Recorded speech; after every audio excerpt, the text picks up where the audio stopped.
Hello everyone, আসসালামু আলাইকুম। আমি রেহানা পারভিন। আমার চ্যানেল রকমারি পাকের ঘর থেকে আপনাদের সবাইকে আমন্ত্রণ। আজকে আমি খুবই সহজভাবে ও অল্প উপকরণে একটি কাঠি কাবাব রেসিপি শেয়ার করছি। আশা করি আপনাদের ভালো লাগবে। তাহলে চলুন রেসিপিটি শুরু করা যাক। এখানে আমি 3টে মাঝারি সাইজের আলু সিদ্ধ করে ম্যাশ করে নিয়েছি।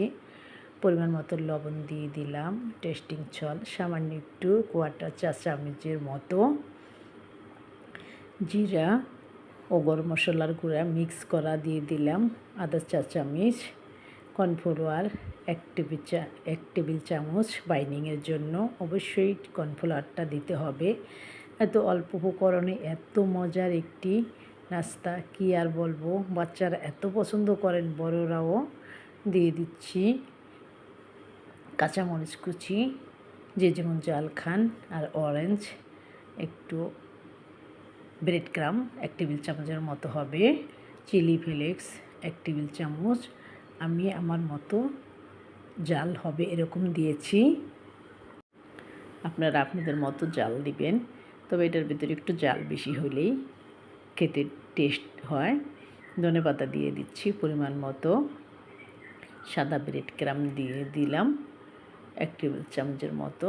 তবে আপনার কাছে যেটা থাকে সেটাই দিবেন, কোনো অসুবিধা নাই। তারপর হাতে ভালো করে মেখে নিব। আর লাগবে এটার জন্য কাঠি। আশা করি রেসিপিটি আপনাদের জন্য উপকারে আসবে।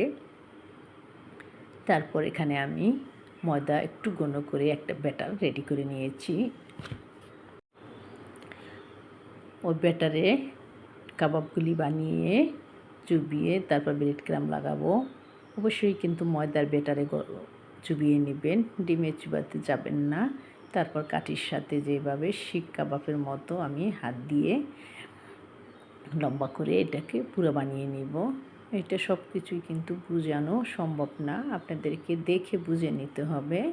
আশা করি আপনারা বুঝে নিতে পারবেন। আমি খুব সহজভাবে আপনাদের সাথে শেয়ার করি, আর অল্প উপকরণে, যাতে আপনারা সবাই যেন করতে পারেন। অনেক সময় ঘরে দেখা যায় কিছু থাকে না, তারপরও আলু, পেঁয়াজ এগুলো সবসময় আমাদের থাকে। হঠাৎ করে মেহমান চলে আসলে কিন্তু আমরা রেসিপিটা বানিয়ে দিতে পারি।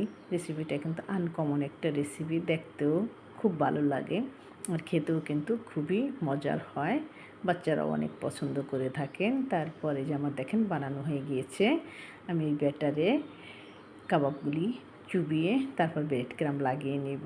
এই যে দেখেন, এভাবে ব্রেড ক্রাম লাগিয়ে নেবেন। আমি ওইদিকে কিন্তু চুলায় তেল দিয়ে রেখেছি, তেলে ভেজে নেব সাথে সাথে।